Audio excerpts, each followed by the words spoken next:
क़ुर्ब जवार से तशरीफ़ लाए हुए मुअज़्ज़ज़ सामईन हज़रात,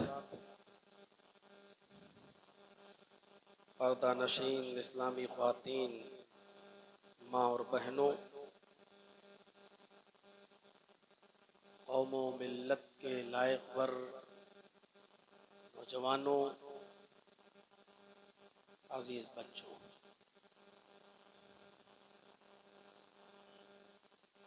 डिस्ट्रिक्ट आज़मगढ़ और उसके अतराफ़ व अकनाफ में मैं कई मरतबा तशरीफ़ ला चुका हूँ, लेकिन आपके इस दयार में जो बिलरियागंज का इलाका लगता है, आपके इस इलाके में मैं पहली बार तशरीफ़ लाया हूँ। बिलरियागंज एक मशहूर इलाका है और उस इलाके की शोहरत एक मारूफ और मशहूर इदारे जामिअतुल फलाह की वजह से भी उसको मिली है और दुनिया भर में ये इलाका जामिअतुल फलाह की वजह से बिलरियागंज काफ़ी मशहूर हुआ है। अल्लाह रब्बुल आलमीन इस इदारे से फैलने वाले इल्म की रोशनी से हम सबको मुस्तफ़ीज़ होने की तौफ़ीक़ अता फरमाए। फ़ारूक अब्दुल्ला साहब ने यहाँ प्रोग्राम की तारीख़ का तयन किया है और बार बार फ़ोन करके उन्होंने राब्ता किया है। जो नाज़िम हैं ज़िले जमियत अहले हदीस आज़मगढ़ के, काफ़ी कद्दो काविश के बाद 15 अक्टूबर की डेट ये मिली और इन्होंने 2-3 रोज़ पहले मुझे बताया कि आपको सीरत के ताल्लुक़ से कुछ बातें सामईन के सामने रखना है। कल का मेरा प्रोग्राम था पूरा सूफ़ी मुबारकपुर में। इत्तिफाक कहिए कि उन लोगों ने भी मुझे सीरत ही का टॉपिक दिया था। आज मैंने आपके सामने खुतबे मसनूना के बाद जिस सूरत की तिलावत की है, उस सूरत को सूरतुल कौसर कहा जाता है और कुरान की ये सबसे छोटी सूरत है। सिर्फ 3 आयतों पर मुश्तमिल है। इन्ना आतैना कल कौसर फसल्लि लिरब्बिका वनहर इन्ना शानिअका हुवल अब्तर। समंदर को कूजे में बंद कर दिया है। नबी अकरम सल्लल्लाहु अलैहि वसल्लम की पूरी जिंदगी और मक्की और मदनी जिंदगी और उस जिंदगी में आने वाली परेशानियां हो, मुसीबतें हो या आराम जो भी हो, उसको बहुत शॉर्ट में अल्लाह तबारक व तआला ने बयान कर दिया है और सिर्फ इतना कहा है, इन्ना आतैना कल कौसर। कौसर कसीर से मुश्तक है। बहुत से मुफस्सिरीन ने और बहुत से मुतरजिमीन ने इसका तर्जुमा सिर्फ ये किया है कि आए नबी, हमने आपको हौज़े कौसर अता फरमाया। लेकिन इस आयत का सिर्फ यही तर्जमा नहीं है कि आए नबी, हमने आपको हौज़े कौसर दिया। कौसर कसीर से मुश्तक है, जिसका माना है बहुत सी खूबियां और बहुत सी भलाइयां।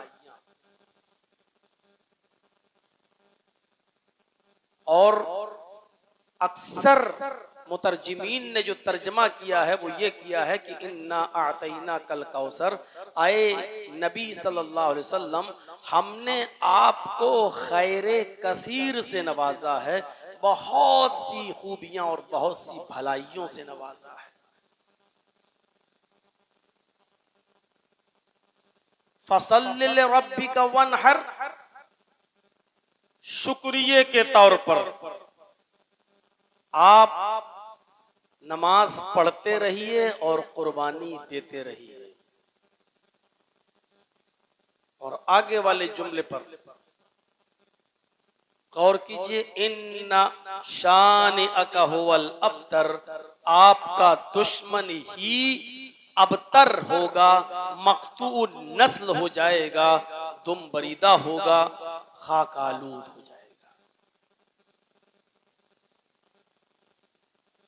इस आयत की रोशनी में चंद बातें जो आपके सामने मैं करने की जसारत कर रहा हूं, तो इतना बता दूं कि जब तक इस आयत का सबबे वुरूद आपके सामने नहीं रखा जाए, कुरान की सूरत का सबबे वुरूद आपके सामने ना आए, तब तक आप सीरत के इस पहलू पर होने वाली पूरी तकरीर को नहीं समझ सकते।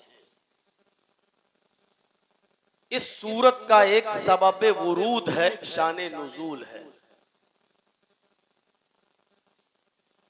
नबी अकरम सल्लल्लाहु अलैहि वसल्लम की शादी हजरत खदीजा रजी अल्लाह ताला अन्हा से हुई,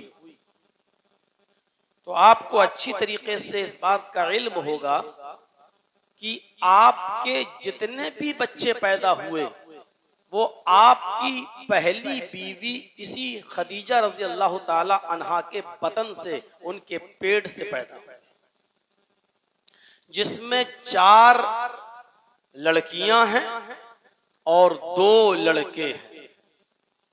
आपका एक बेटा और था, लेकिन वो खदीजा के बतन से नहीं, बल्कि आपकी लौंडी, आपकी खादिमा मारिया किप्तिया के बतन से पैदा हुआ था, जिस बच्चे का नाम आपने रखा था इब्राहिम।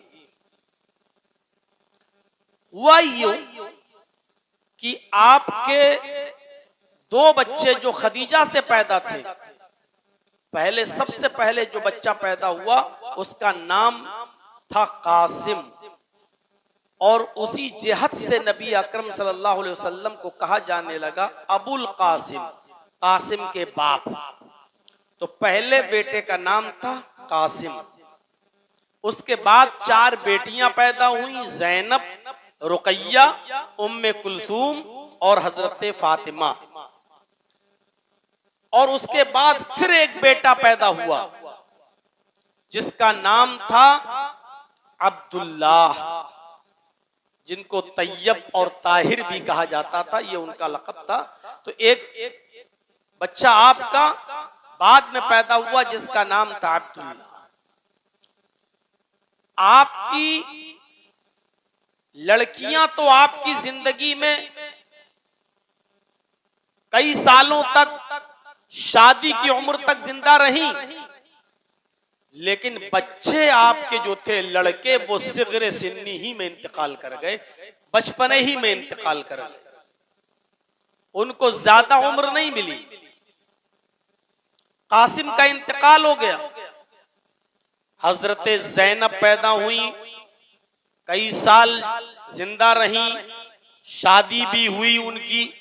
हालांकि वो भी नबी अकरम की जिंदगी में इंतकाल की, ये अलग बात है, लेकिन वो इतने लंबे जमाने तक रही कि उनका निकाह भी अल्लाह के नबी ने कराया और उनसे बच्चे भी थे। हजरत रुकैया भी इतने दिनों तक जिंदा रही कि उनका निकाह आपने हजरत उस्मान से किया, और उस्मान से पहले अबू लहब के बेटों के साथ निकाह हुआ था, लेकिन बाद में हजरत उस्मान के साथ निकाह हुआ। रुकैया का भी इंतकाल हुआ। उम्मे कुलसूम, उनका भी निकाह रुकैया के इंतकाल के बाद हजरत उस्मान से हुआ, फिर उनका भी इंतकाल हुआ। सिर्फ आपकी एक बेटी फातिमा जिंदा रही, और वो इतने दिनों तक जिंदा रही कि उन्होंने नबी अकरम सल्लल्लाहु अलैहि वसल्लम का बीमारी का पूरा जमाना देखा। बल्कि नबी अकरम सल्लल्लाहु अलैहि वसल्लम का जब इंतकाल हुआ तो हजरत फातिमा वहीं मौजूद थी, और नबी अकरम के इंतकाल पर हजरत फातिमा ने यह कहा था कि वाह करबा अबा मन अजाब रब्बन दआ, वाह करबा अबा मन जन्नतुल फिरदौसी मअवा, वाह करबा अबा इला जिब्रील ननआ। अब्बू जान, आपको आपके रब ने बुलाया और आपने उसकी दावत को कबूल कर लिया। अब्बू जान, आपका ठिकाना तो जन्नतुल फिरदौस है। अब्बू जान, मैं जिब्राइल को मना करती हूँ कि अब वो वही लेकर ना आए, क्योंकि साहिब वही अब जिंदा नहीं रहा। अब जिब्राइल किसके पास कुरान लेकर आएंगे? हजरत फातिमा रजी अल्लाह ताला अन्हा ने ये जुमले अदा किए थे और कहे थे। पूरी तफसील के लिए रहीकुल मखतूम पढ़ सकते हैं। सफीउर रहमान मुबारक पूरी रहमतुल्लाह अलैह की अल्लाह उनकी कब्र को नूर से भर दे और करवर करवर चैन और सुकून राहत नसीब फरमाए। मेरे भाई सफीउर रहमान साहब, तो मेरे भाइयों गौर कीजिए। तो मैं कहना यही चाह रहा था आपसे कि आपकी जो लड़कियां थी वो तो जिंदा रहीं, लेकिन लड़के आपके बचपन में ही इंतकाल कर गए। पैदा हुआ, कुछ दिन रहा, चला गया। फिर एक बेटा पैदा हुआ अब्दुल्ला, उसका भी इंतकाल हो गया। फिर मारिया किप्तिया से एक बेटा पैदा हुआ जिसका नाम आपने रखा इब्राहिम। लेकिन 18 महीने की उसकी जब उम्र हुई, यानी 1.5 साल का जब वो बच्चा हुआ, तो उस बच्चे का भी इंतकाल हो गया। खबर पहुंची, नबी अकरम दौड़ते हुए अपने घर गए, बच्चे को अपनी गोद में लिया, लेकिन बच्चे की जान जाफरी के सुपुर्द हो गई और आपका वो बेटा इब्राहिम इंतकाल कर गया। इब्राहिम के इंतकाल के बाद नबी अकरम गमज़दा हो गए। मेरा बेटा कासिम भी नहीं रहा, अब्दुल्ला भी नहीं रहा, और मारिया किप्तिया के बतन से जो बच्चा पैदा हुआ 1.5 साल की उम्र में, 18 महीने की उम्र में इस बच्चे का भी इंतकाल हो गया। आप गमगीन थे और गम का हाल ये था कि अपने बेटे की लाश के पास, उसके जिस्म अथर के पास बैठकर आप ये जुमले अदा कर रहे थे जिसको इमाम बुखारी ने किताबुल जनाइज के अंदर नकल किया है। आपकी जबान से ये जुमले निकल रहे थे, इन्नल आईन तदमउ वल कल्ब यहज़ुन वला नक़ूलु इल्ला मा यरज़ा रब्बुना व इन्ना बिफ़िराक़िक लमहज़ूनून या इब्राहीम। आपकी जबान से ये जुमले निकले कि आए मेरे बेटे इब्राहिम, तेरी जुदाई से मेरी आंखें अश्कबार हैं। इन्नल आईन तदमउ, मेरे लख्ते जिगर मेरे बेटे, तेरी जुदाई से मेरी आंखें अश्कबार है, मेरे आंखों में आंसू हैं। वल कल्ब यहज़ुन, और मेरा दिल गमगीन है, मेरा दिल रो रहा है, मेरा दिल गमगीन है। लेकिन गम की इस घड़ी में और गम के इस मौके पर भी वला नक़ूलु इल्ला मा यरज़ा रब्बुना, हम अपनी जबान से ऐसे जुमले नहीं अदा करेंगे, हम अपनी जबान से ऐसे जुमले नहीं निकालेंगे जिससे मेरा मौला, मेरा परवरदिगार, हमारा रब नाराज हो जाए। हम वही जुमले कहेंगे जिससे हमारा रब राजी रहे, खुश रहे। यानी हम आहो बुका नहीं करेंगे, गला फाड़ फाड़ के नहीं रोएंगे, चीखेंगे नहीं, चिल्लाएंगे नहीं, जाहिलियत का नारा नहीं लगाएंगे, मातम नहीं करेंगे, रोएंगे, गिड़गिड़ाएंगे नहीं, गला फाड़ फाड़ कर और बयान भी कर करके नहीं रोएंगे। वला नक़ूलु इल्ला मा यरज़ा रब्बुना, हम वही बातें अपनी जबान से कहेंगे जो बातें हमारे रब को राजी करती हो, हमारे रब को खुश करती हो। जिन बातों से हमारा रब राजी हो, खुश हो, वही बातें हमारी जबान से हम निकलेंगी। हाँ, लेकिन बेटा है, मैं भी इंसान हूं, फितरी तौर पर औलाद की जुदाई का गम हमें भी होगा। व इन्ना बिफ़िराक़िका लमहज़ूनून, इसलिए तेरी जुदाई से हम गमज़दा जरूर हैं, हमारे आंसू जरूर हैं। फरते मोहब्बत में आंसू का निकलना ये कोई बुरी और मायूब चीज नहीं है, लिहाजा मेरी आंखों से आंसू निकलेंगे, गमज़दा जरूर हैं हम। ये जुमले नबी अकरम सल्लल्लाहु अलैहि वसल्लम के अपने बेटे इब्राहिम के इंतकाल के बाद निकल रहे थे। और उधर अबू लहब, आस इब्ने वाइल, वलीद इब्ने मुगीरा, ये और इन जैसे दूसरे दुश्मनाने रसूल एक जत्था बनाकर ये जुमले अदा कर रहे थे। लोगों खुश हो जाओ, मोहम्मद की हड्डी टूट चुकी है, मोहम्मद दुम बुरीदा हो चुका है, मोहम्मद मक्तून नस्ल हो चुका है, मोहम्मद अबतर हो चुका है। भाई बाप की वरासत को कौन संभालता है उसके मरने के बाद? औलाद। लेकिन अब मोहम्मद की वरासत उसका दीन है, इस्लाम है, ये कौन संभालेगा? उसकी औलाद। अब औलाद तो रही नहीं गई, मोहम्मद का कोई बेटा तो रहा ही नहीं है, न कासिम रहा न अब्दुल्ला रहा, ये तीसरा जो बेटा था ये भी खत्म हो गया। अब मोहम्मद की वरासत को संभालने वाला कोई नहीं है। मोहम्मद अबतर हो गया है, बेनामो निशान हो गया है। ये जुमले हम उनके अदा कर रहे हैं जो वो बोल रहे थे। नकले कुफ्र, कुफ्र न बाशत, काफिरों के अल्फाज को उनकी जबान में नकल कर देना कुफ्र नहीं कहलाता है। मेरे भाइयों, ये उन दुश्मनाने रसूल की जबान से जुमले निकले कि लोगों खुश हो जाओ, मोहम्मद तो अब अबतर हो गया है, बेनामो निशान हो गया है, तुम बुरीदा हो गया, मक्तून नस्ल हो गया है। जब मोहम्मद मरेगा उसका दीन भी मर जाएगा, जब मोहम्मद मिटेगा तो उसका दीन भी मिट जाएगा, जब मोहम्मद मरेगा तो उसका नामो निशान भी मिट जाएगा। मोहम्मद का नाम मोहम्मद की जिंदगी तक है, मोहम्मद के मरने के बाद कोई मोहम्मद का नाम लेने वाला नहीं होगा। इंतजार करो मोहम्मद के मरने का सल्लल्लाहु अलैहि वसल्लम। इस तरीके के कचोके लगाए जा रहे हैं। आपका बेटा इंतकाल कर जाए और आपके पड़ोस में आपके बेटे की खुशी में जश्न मनाया जा रहा हो, तो ईमानदारी के साथ बताइए कि आपके दिल पर क्या बीतेगी? क्या अपनी मौत के दिन तक आप उन जश्न मनाने वालों को माफ कर सकते हैं? क्या ये कभी आपके दिल से ये चीज निकल सकती है? यहाँ नबी का के बेटे का इंतकाल और यहाँ ये जुमले, इन्नल तदमउल क़ल्ब यहज़ुन वला नक़ूलु इल्ला मा यर्ज़ा रब्बुना, यहाँ गम के आंसू बह रहे हैं। और वहाँ कहा जा रहा है कि मोहम्मद के मरने के बाद मोहम्मद का नाम मिट जाएगा, मोहम्मद का दीन मिट जाएगा, मोहम्मद का नामो निशान खत्म हो जाएगा, मोहम्मद अब मक्तून नस्ल हो गया, मोहम्मद की नस्ल नहीं चलेगी। मोहम्मद के मरने के बाद मोहम्मद का दीन और मोहम्मद का नाम दोनों मिट जाएंगे और खत्म हो जाएंगे। उस वक्त अल्लाह के नबी सल्लल्लाहु अलैहि वसल्लम ने प्यासी नजरें उठाकर आसमान की तरफ देखा और सवालिया नजरों से कहा, इलाहल आलमीन, जिसको सहाबा किराम अपनी जानों की कुर्बानियां देकर शहादतें पेश करके जिस दीन को आवाम तक पहुंचाएं और जिस दीन की हिफाजत करें और जिसको मैं इतनी मेहनत और मशक्कत के बाद लोगों तक पहुंचाऊं, क्या वो दीन मेरे इंतकाल के बाद मिट जाएगा? क्या उस दीन का बानी मोहम्मद रसूलुल्लाह का नामो निशान खत्म हो जाएगा? क्या मुझे और मेरे दीन का कोई इनाम लेने वाला नहीं होगा? नबी अकरम की इस्तिफहामिया नजरें आसमान की तरफ उठी, सवालिया नजरें आसमान की तरफ उठी। अल्लाह ने जिब्रील से कहा, जिब्रील मेरे नबी के जख्मी दिल को कौसर के फाहे के जरिए सुकून पहुंचाओ, उनके जख्मी दिल को आप मरहम रखो। हमारा हबीब परेशान है, हमारा नबी परेशान है।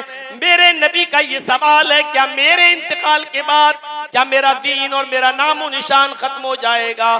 जाओ और उनको बताओ। जिब्राइल कुरान की आयतें लेकर नाजिल होते हैं, इन्ना आतैना कल कौसर। आए अल्लाह के नबी, आए हबीब, कौन कहता है आपके इंतकाल के बाद आपका नामो निशान मिट जाएगा? अल्लाह ने फरमाया कि हमने आपको खैर कसीर से नवाजा है, बहुत सी भलाइयां और खूबियां अता फरमाई हैं। कौन ऐसा है जो आपके नामो निशान को और आपके दीन को मिटा दे? अरे इतनी भलाइयां और खैर अल्लाह ने आपको दिया है जो काउंट नहीं किया जा सकता है, जो गिना नहीं जा सकता है। फसल्ले रब्बिका वनहर, इनकी बातों में मत आइए। शुक्राने के तौर पर जैसे आप पहले नमाज पढ़ते थे और कुर्बानी करते थे, उसी तरीके से नमाज और कुर्बानी में कमी नहीं आनी चाहिए। नमाज पढ़ते रहिए और कुर्बानी करते रहिए। हाँ, आप अपनी आंखों से देखेंगे, आए मोहम्मद सल्लल्लाहु अलैहि वसल्लम, इन्ना शानियका हुवल अब्तर, जो दुश्मन ये खबरें उड़ा रहे हैं कि मोहम्मद अब्तर और बेनामो निशान हो गया है, आपके दुश्मन ही जलील होंगे, आपके दुश्मन ही रुस्वा होंगे, आपके दुश्मन ही अब्तर होंगे, आपके दुश्मन ही मकतूल नस्ल हो जाएंगे, आपके दुश्मनों का नामो निशान मिट जाएगा। अल्लाह ने ये आयतें नाजिल करके नबी अकरम के जख्मी दिल पर मरहम रखा है।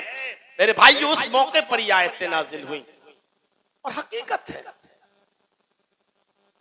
जो रब ये कहता हो वरफाना लका जिक्रक, अय मेरे नबी, हमने आपके जिक्र को, हमने आपके नाम को बुलंद कर दिया है, उठा दिया है, ऊंचा कर दिया है।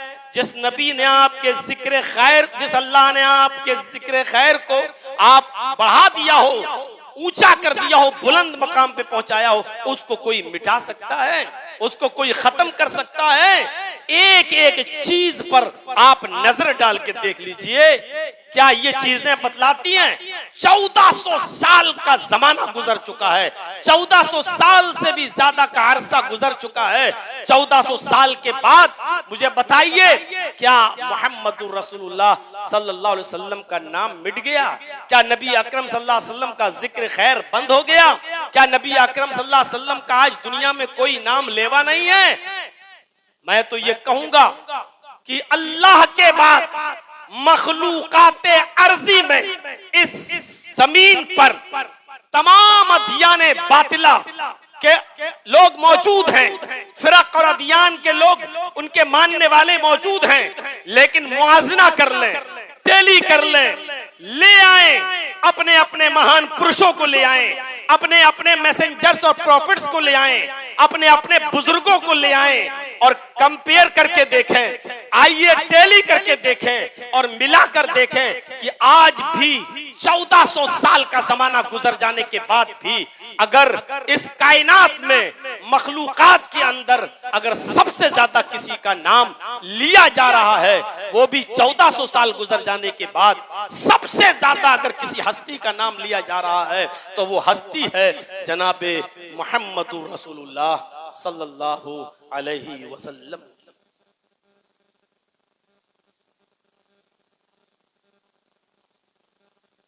अथर्ववेद के 20वें कांड,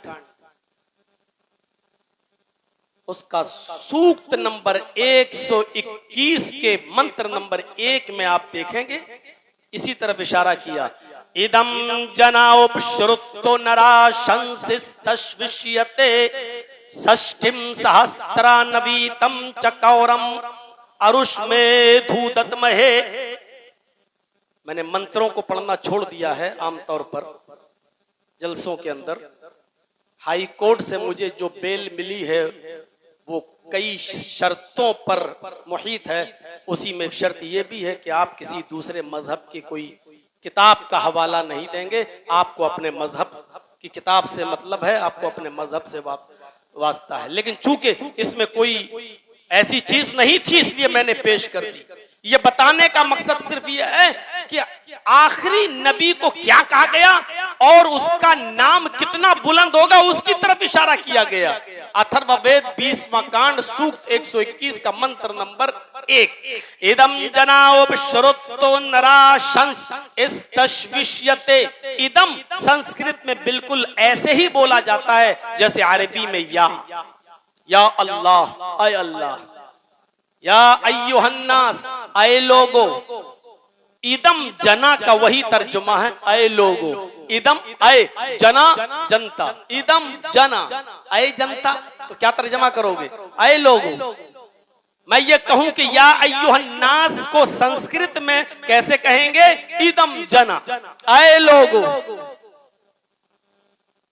इदम जना ऐ लोगो उपश्रुत, इदम जना उपश्रुत। उप मानी नीचे, श्रुत मानी कानों के नीचे सुनना, उप मानी नीचे, श्रुत मानी सुनना, कानों के नीचे सुनना मतलब गौर से सुनना। हम लोग अपनी जबान में बोलते हैं कभी कभी लगाएंगे कान के नीचे थप्पड़, तो कान के नीचे थप्पड़ लगाने का मतलब क्या है? जोरदार थप्पड़, झन्नाटेदार थप्पड़। तो संस्कृत में जुमला बोला गया उपश्रुत, कानों के नीचे सुनो मतलब गौर से सुनो। और गौर से सुनने के लिए जब कोई बात कही जाए तो इसका मतलब यह है कि वो इंपॉर्टेंट बात है, वो बहुत महत्वपूर्ण बात है, वो कोई काबिले अहमियत बात है, इसीलिए कहा जा रहा है कि गौर से सुनो। इदम जना, आए जनता, आए लोगो, उपश्रुत, कानों के नीचे सुनो, गौर से सुनो, यानी बहुत महत्वपूर्ण बात बता रहा हूं, गौर से सुनो। नराशंस तश्विष्यते, इस धरती पर नराशंस आएगा, उसकी इतनी प्रशंसा होगी, इतनी प्रशंसा होगी, इस तश्विष्यते के पूरे विश्व में उससे ज्यादा किसी की प्रशंसा नहीं होगी, पूरे विश्व में उससे ज्यादा किसी का नाम नहीं लिया जाएगा। इदम जना, गौर से सुनो, आए जनता, उपश्रुत, गौर से सुनो। नराशंस आएगा, नरा नर आशंस, नर के माना इंसान, नर के माना आदमी, नर के माना व्यक्ति, और आशंस जिसकी प्रशंसा की जाए, जिसकी तारीफ की जाए, दो जुमलों से मिलकर बना है। नर आशंस मिलाएंगे तो पढ़ेंगे नराशंस, ऐसा व्यक्ति जिसकी प्रशंसा की जाए, जिसकी तारीफ की जाए। अरबी में जिसकी तारीफ की जाए, तारीफ किया हुआ शख्स, जिसकी तारीफ की गई हो, उसको अगर आप अरबी में कहेंगे तो आप हम्मदा युहम्मिदो बाबे तफईल से ऑब्जेक्ट ले आइए तो आएगा मोहम्मद। हम्मदा युहम्मिदो तारीफ करना, और मोहम्मद जिसकी तारीफ की जाए, जिसकी तारीफ की गई हो। नराशंस, ऐसा व्यक्ति आएगा जिसकी प्रशंसा की जाएगी, यानी तारीफ किया हुआ शख्स। हम नराशंस का तर्जमा मोहम्मद से कर देते हैं। इस धरती पर मोहम्मद आएंगे, जिसकी तारीफ सबसे ज्यादा होगी। नराशंस आएंगे, इस तश्विष्यते, पूरे विश्व में उनसे ज्यादा किसी का नाम नहीं लिया जाएगा। सच्चाई यही है कि पूरे विश्व में अगर सबसे ज्यादा किसी का नाम लिया जा रहा है तो मुहम्मदुर रसूलुल्लाह का। उठा कर देख लीजिए आप, ईसा अलैहिस्सलाम के मानने वाले मौजूद हैं, लेकिन जीसस का, ईसा का नाम नहीं लिया जाता है। यहूदी भी मौजूद हैं, मोसेस के मानने वाले भी मौजूद हैं, लेकिन आज उनका नाम लेने वाले भी नहीं दिखाई देते, सिवाय इजराइल के चंद इजराइल के अलावा। गौर करो, आज गुरु नानक जी को याद करने वाले कितने लोग हैं और कितना उनका नाम लिया जाता है। गौतम बुद्ध को याद करने वाले कितने लोग हैं और आज उनका कितना नाम लिया जाता है। रामचंद्र जी का नाम हमारे भारत में और कृष्ण जी का नाम सबसे ज्यादा लिया जाता है भारत के अंदर, श्रीलंका के अंदर, नेपाल के अंदर, लेकिन पूरे विश्व के अंदर उतना नाम उनका भी नहीं लिया जाता। और भारत में जितने लोग उनका नाम लेते हैं, अगर गौर किया जाए तो इस भारत के अंदर भी मुहम्मदुर रसूलुल्लाह सल्लल्लाहु अलैहि वसल्लम से ज्यादा उनका नाम नहीं लिया जाता है। इसलिए कि कोई मिनट तो छोड़ो, कोई सेकंड ऐसा नहीं जाता जिस मिनट और जिस सेकंड के अंदर जनाब मुहम्मदुर रसूलुल्लाह का नाम न लिया जा रहा हो। कहीं पर भी किसी भी एंगल से देख लो, नबी अकरम का नाम लिया जा रहा है।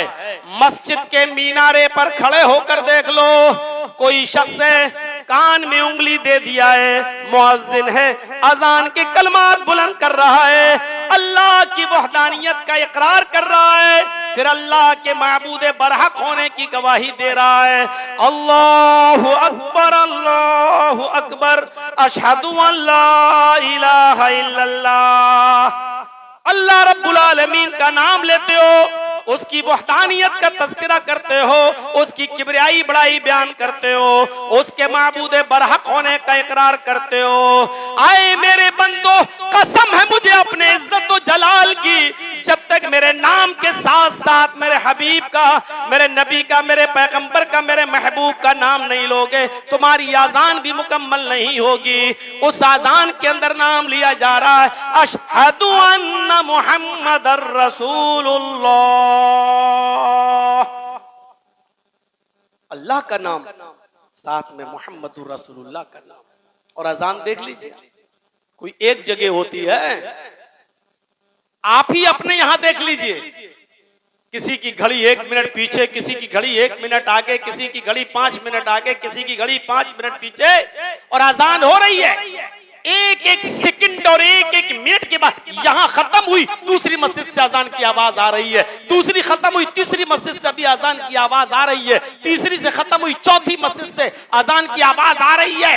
अभी आप यहां हैं, लेकिन 4-5 किलोमीटर की दूरी पर दूसरी मस्जिदों से आवाज आ रही है। उनकी आवाज आपको नहीं लग रही है, लेकिन आवाज आ रही है। इंसाइक्लोपीडिया ऑफ ब्रिटानिका का क्रिश्चियन राइटर अपनी किताब में लिखता है, एक सेकंड भी ऐसा नहीं जाता, एक सेकंड भी ऐसा नहीं जाता, उसने लिखा एक लम्हा भी ऐसा नहीं जाता जिस लम्हे में मोहम्मद का नाम न लिया जाता हो सल्लल्लाहु अलैहि वसल्लम। एक लम्हा, और लम्हा सेकंड से भी कम होता है।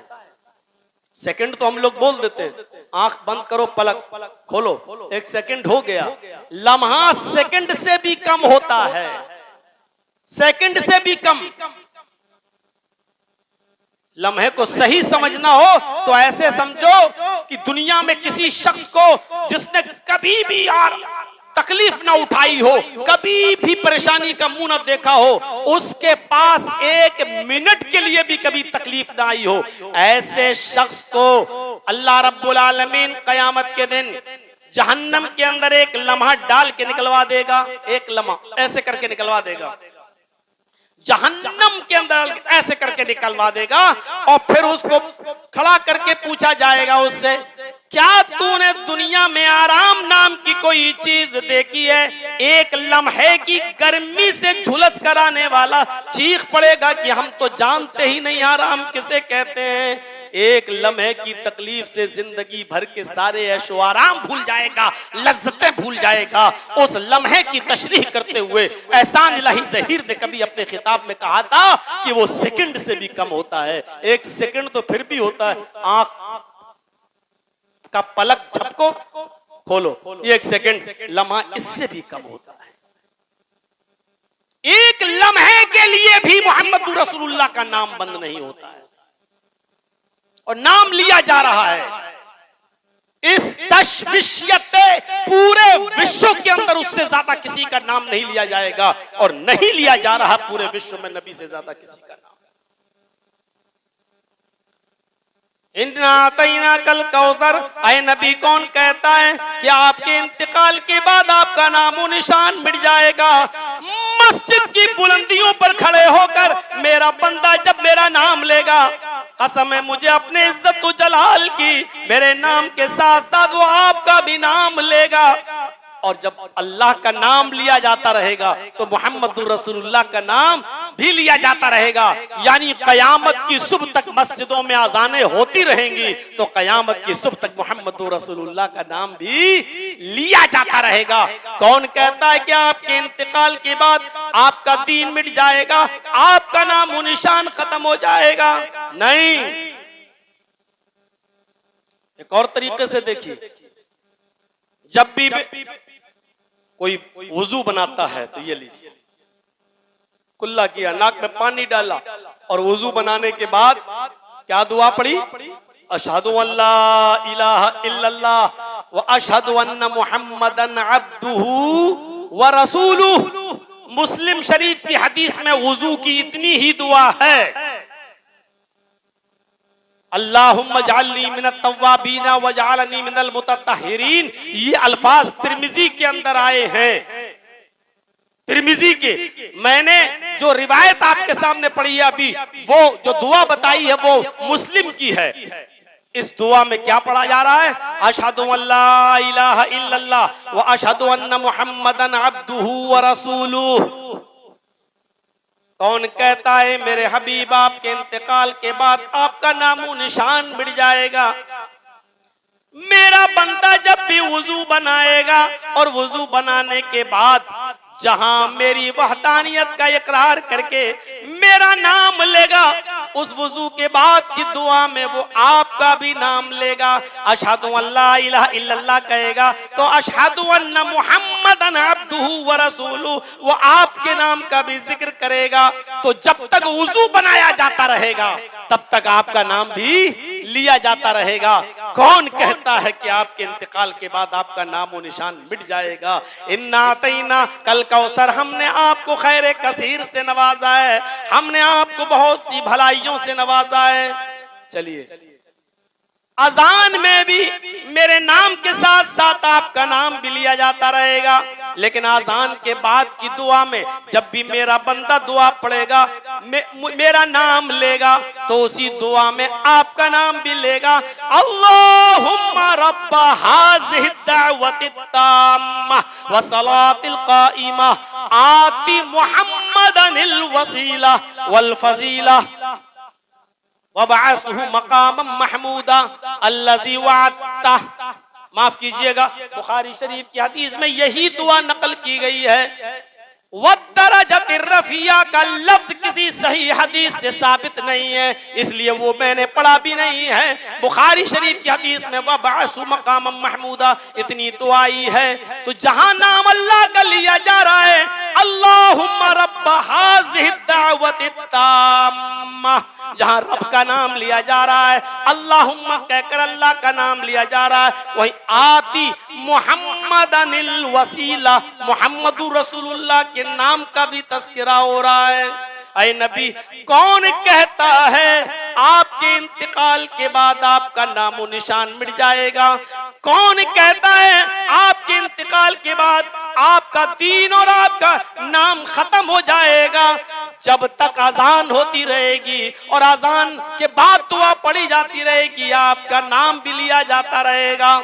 आइए, अब नंबर आता है नमाज का। अंदर दाखिल हुए मस्जिद में, अल्लाहु अकबर कहकर आपने नमाज शुरू कर दी, अल्लाह का नाम लिया, अल्लाहुम्मा बाइद बैनी व बैन खताया, या दुआ पढ़ी, सुब्हानक अल्लाहुम्मा व बिहम्दिका व तबारक अस्मुका दुआ पढ़ी, अल्हम्दुलिल्लाहि रब्बिल आलमीन अर्रहमानिर रहीम मालिकी यौमिद्दीन। आपने अल्लाह की वहदानियत और उसकी रुबूबियत का इकरार किया। रुकू में गए तो सुभान रब्बियल अज़ीम या सुभानक अल्लाहुम्मा रब्बना व बिहम्दिका अल्लाहुम्मा इग़फिरली। आपने अल्लाह की तस्बीह बयान की और मग़फ़िरत तलब की। जहां आप अल्लाह का नाम ले रहे हैं, अल्लाह कहता है मेरे बंदो, आए मोहम्मद सल्लल्लाहु अलैहि वसल्लम, आए मेरे हबीब, कौन कहता है आपका नामो निशान मिट जाएगा? जब तक दुनिया में मेरी इबादत होती रहेगी, नमाज पढ़ी जाती रहेगी और नमाज में मेरा बंदा मेरा नाम लेगा, तो नमाज खत्म करने से पहले, नमाज में सलाम फेरने से पहले, नमाज कंप्लीट करने से पहले अत्तहियात में बैठकर वो आपका नाम भी लेगा, अशहदु अन्ना मुहम्मदन अब्दुहु व रसूलुहु, और दरूद शरीफ पढ़ेगा तो आपका नाम भी लेगा, अल्लाहुम्मा सल्ली अला मुहम्मद अल्लाहुम्मा बारिक अला मुहम्मद। तो आप जब तक नमाज नाम लिया जाता रहेगा तब तक आपका भी नाम लिया जाता रहेगा। नमाज पढ़ी जा रही है, वुजू हो रहा है, अजान दी जा रही है, इसका मतलब दीन भी बाकी रहेगा। कौन कहता है कि आपके इंतकाल के बाद ये दीन मिट जाएगा और आपका नाम मिट जाएगा? दीन भी बाकी रहेगा और आपका नाम भी बाकी रहेगा, ये नहीं मिटेगा। कौन कहता है कि आपका दीन, आपका नामो निशान, ये सब चीजें खत्म हो जाएंगी? नहीं मेरे भाइयों, ये चीजें बाकी रहेंगी तो आपका नाम भी बाकी रहेगा। कौन कहता है? और सुनिए, इसी चीज को कहा इस तशविशियते, पूरे विश्व में, पूरे मुल्क में नहीं, पूरे विश्व में, पूरे विश्व में। और इसीलिए नबी अकरम को जगतपति भी कहा गया है, जगतपति कहा गया है, पूरे विश्व का रक्षक। अश्वमा शुगमा रूहा देव दत्त जगतपति आसिना साधुत मनम षटेश्वर्या गुणन्विता। अश्वमा शुगमा रूहा, अश्व मानी घोड़े को कहते हैं अश्व। कल्कि को, अंतिम ऋषि को, निराशंस को एक घोड़ा दिया जाएगा, उस घोड़े पर वो सवार होकर अश्वमा शुगमा रूहा, बिजली से भी ज्यादा तेज रफ्तार से चलने वाले घोड़े पर बैठेगा और आकाशीय यात्रा करेगा, यानी आसमान का सफर करेगा। घोड़ा शुगमा रूहा, बिजली से भी ज्यादा तेज रफ्तार से। ये बिजली तो थी नहीं, आसमानी बिजली। आसमानी बिजली जो बादल में जो कड़कते हैं, बिजली जो चमकती है, उस बिजली की तरफ इशारा है। वो घोड़े की रफ्तार आसमानी बिजली की तरह होगी, आकाशीय बारिश वाली बिजली। 1 सेकंड में 1,86,000 मील की रफ्तार तय करती है वो रोशनी। 1 सेकंड में 1,86,000 मील की रफ्तार तय करती है। कहा कि वो उस घोड़े पर बैठेगा जो बिजली से भी ज्यादा तेज रफ्तार से चलेगा, और कहा आकाशीय यात्रा करेगा। अरबी में इस तेज रफ्तार से चलने वाले घोड़े को या सवारी को अरबी में बुर्राक कहा जाता है, जो बर्क से बना है। अरबी में बर्क के माना भी होते हैं बिजली के, और बुर्राक उसी से बना है। उसकी रफ्तार बिजली से भी ज्यादा तेज रफ्तार से थी। ये चीजें अगर मौलवी और पंडित दोनों बयान करने लगे तो फिर बहराइश जैसे दंगे होने का कोई सवाल ही पैदा नहीं होता है। लोगों में प्रेम और भाईचारा पैदा होगा। अवाम बिल्कुल नहीं चाहती है कि लोगों में नफरतें पैदा हो। ये सिग्नल कहां से दिए जाते हैं, ये ग्रीन लाइटें कहां से मिलती हैं? यहां जो बैठे हैं न वो बेवकूफ हैं, न हम बेवकूफ हैं, न हमारे खोपड़ियों में भैंस का गोबर भरा हुआ है, और न ये हिंदुस्तान की आवाम के जहनों में गोबर भरा हुआ है। ये अच्छी तरीके से जानते हैं कि सिग्नल मिलते कहां से हैं, और सिग्नल मिलते ही ये सारे हादसे क्यों होते हैं और कैसे होते हैं। वो सिग्नल कौन देता है? मेरे भाइयों, मेरा नाम लेना जरूरी नहीं है, लेकिन लोग इतने बेवकूफ हैं नहीं, लोग इतने पागल नहीं हैं, और लोग इतने आज ना समझ नहीं है कि वो समझ नहीं सके कि इतनी बड़ी जुर्रत और इतनी बड़ी हिम्मत पैदा कैसे होती है लोगों के अंदर, और किसकी पुष्ट पनाही होती है। अश्वमा शुगमा रूहा देव दत्त जगतपति, वो घोड़ा बुर्राक, बिजली से भी ज्यादा तेज रफ्तार, उस पर बैठकर अल्लाह के नबी ने आकाशीय यात्रा की। यानी आप गए बैतुल मक़दिस और फिर गए जन्नत और जहन्नम का दीदार किया, मेराज हुई आपकी। बताना ये था वो घोड़ा किसको दिया जाएगा, वो बुर्राक किसको मिलेगा? जगतपति। जगतपति, जगत के माना विश्व, दुनिया, वर्ल्ड, और पति के माना रक्षक, पति के माना मुहाफिज। पूरी दुनिया के मुहाफिज को, पूरी दुनिया के रक्षक को।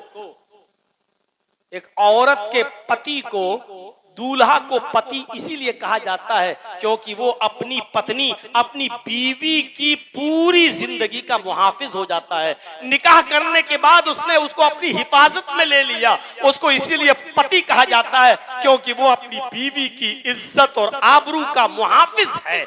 पति के माना दूल्हा नहीं होते हैं, पति के माना रक्षक के होते हैं। अगर पति के माना दूल्हा के करोगे तो बहुत खराबियां पैदा हो जाएंगी। राष्ट्रपति तर्जमा करो, क्या करोगे? राष्ट्र मानी देश, पति मानी दूल्हा, पूरे देश का दूल्हा। और उस हिसाब से आप क्या कहोगे? हमारे देश की इस वक्त की राष्ट्रपति को तो राष्ट्रपत्नी कहना चाहिए, लेकिन नहीं, क्योंकि वो पूरे राष्ट्र की मुहाफिज हैं, रक्षक हैं, इसलिए पति ही का शब्द इस्तेमाल किया जाएगा। कभी कहा जाता ना लखपति है यार वो आदमी, करोड़पति है वो आदमी। तो लखपति और करोड़पति का मतलब क्या है? 1 लाख औरतों का दूल्हा, 1 करोड़ औरतों का दूल्हा नहीं, 1 करोड़ रुपए का मुहाफिज। लखपति लाखों रुपए का मुहाफिज। सेनापति क्या तर्जमा करोगे? सेना का दूल्हा, सेनापति पूरी सेना का मुहाफिज। तो पति के माना क्या होते हैं? मुहाफिज के। जगतपति अंतिम ऋषि के लिए, मोहम्मदुर रसूलुल्लाह के लिए, नराशंस के लिए क्या जुमला इस्तेमाल हुआ? जगतपति, पूरी दुनिया का मुहाफिज, पूरी दुनिया का रक्षक। और हिफाजत तभी होती है जब किसी के अंदर रहम का जज्बा हो। जर्जीस के अंदर से रहम निकाल लिया जाए, मेरे भाइयों, अपने घर को आग लगा देगा क्योंकि रहम नहीं है। अपनी बीवी को जला के मार डालेगा क्योंकि रहम नहीं है। अपने बच्चों को कत्ल कर देगा क्योंकि रहम नहीं है। रहम जिसके अंदर होगा वही रक्षक होगा। इसलिए कुरान ने जगतपति के लफ्ज को रहमतुल लिल आलमीन के सिफत से मुत्तसिफ कर दिया है, क्योंकि जब रहमत होगी तभी हिफाजत होगी। वमा अरसलनाका इल्ला रहमतल लिल आलमीन, ऐ मोहम्मद सल्लल्लाहु अलैहि वसल्लम, हमने आपको पूरी दुनिया का रक्षक नहीं बल्कि पूरी दुनिया के लिए रहमत बनाकर भेजा है। पूरे विश्व के लिए, पूरे आलम के लिए, सारी कायनात के लिए हमने आपको रहमत बनाकर भेजा है। आप बेवाओं के लिए भी रहमत, यतीमों के लिए भी रहमत, गरीबों के लिए भी रहमत, मिस्कीनों के लिए भी रहमत, आप इंसानों के लिए भी रहमत, जानवरों के लिए भी रहमत, बूढ़ों के लिए भी रहमत, बच्चों के लिए भी रहमत, हैवानात व नबातात व जमादात के लिए भी रहमत, आप कैदियों के लिए भी रहमत, आप गैर मुस्लिमों के लिए भी रहमत। आपकी रहमत आम है, आप रहमतुल लिल आलमीन है, आपकी रहमत सबके लिए है। जब रहमत सबके लिए है तो सब मुहाफिज हैं, आप सबके मुहाफिज हैं, क्योंकि सबके ऊपर आप रहम करते हैं। तो मेरे भाइयों, ये जुमला इस्तेमाल किया है। कौन कहता है कि आपका नामो निशान मिट जाएगा?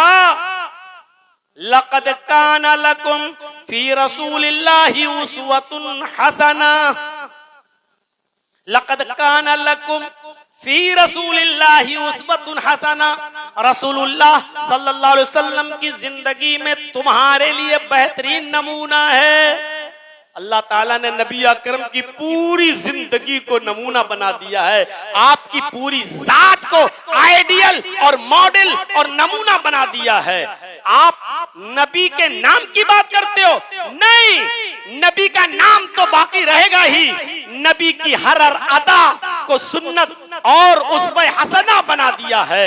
जमीन पे चलो तो वैसे जैसे मोहम्मदुर रसूलुल्लाह को चलते हुए देखा है, बैठो तो वैसे जैसे मोहम्मदुर रसूलुल्लाह को बैठते हुए देखा है, सो तो वैसे जैसे मोहम्मदुर रसूलुल्लाह सोते थे, खाओ तो वैसे जैसे मोहम्मदुर रसूलुल्लाह खाते थे, पियो तो वैसे जैसे मोहम्मदुर रसूलुल्लाह पीते थे, शादियां करो तो वैसे जैसे मोहम्मदुर रसूलुल्लाह ने करके दिखाई है। और आपने बताया है गर्ज ये के उठना, बैठना, लेटना, सोना, जागना, खाना, पीना, शादी, ब्याह, नमाज, रोजा, हज, ज़कात, सारी इबादत वैसे करो जैसे मोहम्मदुर रसूलुल्लाह ने बताई है, क्योंकि लक़द काना लकुम फी रसूलिल्लाहि उस्वतुन हसना, हमने तो तुम्हारे लिए मोहम्मदुर रसूलुल्लाह को मॉडल और आइडियल बना के भेजा है। ये खैर कसीर नहीं है, रसूल की जात को ही मॉडल बना दिया। कयामत के दिन अल्लाह जर्जीस से ये सवाल नहीं करेगा, जर्जीस साहब जोहर की 10 पढ़ते थे कि 12 पढ़ते थे। कयामत के दिन अल्लाह ये नहीं पूछेगा जर्जीस साहब मगरिब की 5 पढ़ते थे कि 7 पढ़ते थे, मौलाना जर्जीस साहब तरावी 8 पढ़ते थे या 20 पढ़ते थे। अल्लाह ये सवाल नहीं करेगा। अल्लाह ये कहेगा हमने तो तुम्हें एक आइडियल दिया था, एक मॉडल दिया था, एक नमूना दिया था, मुझे बताओ तुम्हारी नमाजें उस आइडियल, उस नमूने के मुताबिक हैं या नहीं हैं? होंगी तो कबूल, नहीं होंगी तो रिजेक्ट। वो आइडियल, आपको किसी कंपनी का कोई कलम, कोई पेन आपको पसंद आ जाए और आप उस मसलन ये बोतल है 100 ml की, 200 ml की, आप कोई बहुत पसंद आई, आप इस फैक्ट्री के पास गए और आपने उससे कहा साहब ये आपकी कंपनी का हमें मॉडल बहुत पसंद आया है, मुझे 1000 बॉटल ऐसी बना दीजिए। उसने कहा ठीक है, आप 2 दिन के बाद आकर ले जाइएगा, आपका ऑर्डर मिल गया, मैं तैयार कर दूंगा, इतना रुपया लगेगा। आपने कहा ठीक है मैं दूंगा। 2 दिन के बाद लेने गए, उसने आपके इस मॉडल के मुताबिक बोतल नहीं बनाई। उसने सोचा इतनी बोतलें बनाने में बहुत टाइम लगेगा, पानी ही तो भरना है, तो बजाय 200 ml के हम 1 लीटर वाली बोतल बना देते हैं। और उसने आपको 1 लीटर वाली बोतल बना के आपको दे दी। और आपने कहा अरे ये क्या किया, मैं तो आपको एक मॉडल लेकर गया था। उसने कहा साहब उसमें टाइम लग रहा था, बोतल ज्यादा थी बनती, आपको पानी ही तो पीना है, इसमें 200 ml है, उसमें 1000 ml, बस फर्क इतना ही तो है, वो 5 गुना ज्यादा बड़ी हो गई है, बोतल भी कम लगेगी, आपका खर्चा भी कम लगेगा।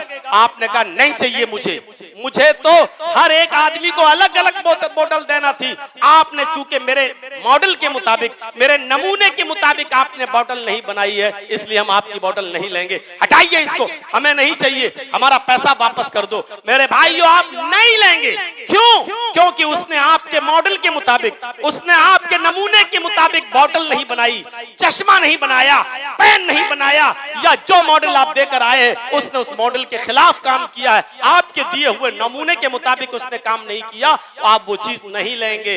अल्लाह रब्बुल आलमीन भी ये देखेगा। इधर आओ, तुम्हारा रुकू वैसा था या नहीं था जैसे जनाबे मोहम्मद रसूलुल्लाह ने बताया? तुम्हारा कयाम वैसा था या नहीं जैसे मोहम्मद रसूलुल्लाह ने करके दिखाया? तुम्हारा सजदा वैसे था कि नहीं जैसे मोहम्मद रसूलुल्लाह ने करके बताया? अगर हमने तो तुम्हें इबादत करने के लिए एक मॉडल दिया था, एक नमूना दिया था, अगर तुमने उस नमूने के मुताबिक अमल किया तो ठीक है। खड़े होकर कहो ना जर्जीस साहब कि मैंने 2000 रकातें पढ़ी हैं, अल्लाह हमने रात रात भर इबादतें की हैं, मुंह पे मार दी जाएंगी, इसलिए कि अल्लाह के दिए हुए मॉडल और नमूने के मुताबिक नहीं है। आप जब कयाम करते थे, हजरत आयशा फरमाती हैं कि मैं घर में नबी की नमाज देखा करती थी, जब आप कयाम करते थे तो ऐसा लगता था कि अब रुकू नहीं करेंगे, करना भूल गए। जब रुकू करते थे तो ऐसा लगता था जैसे रुकू से अब उठेंगे ही नहीं और रुकू ही में सारा वक्त लगा देंगे।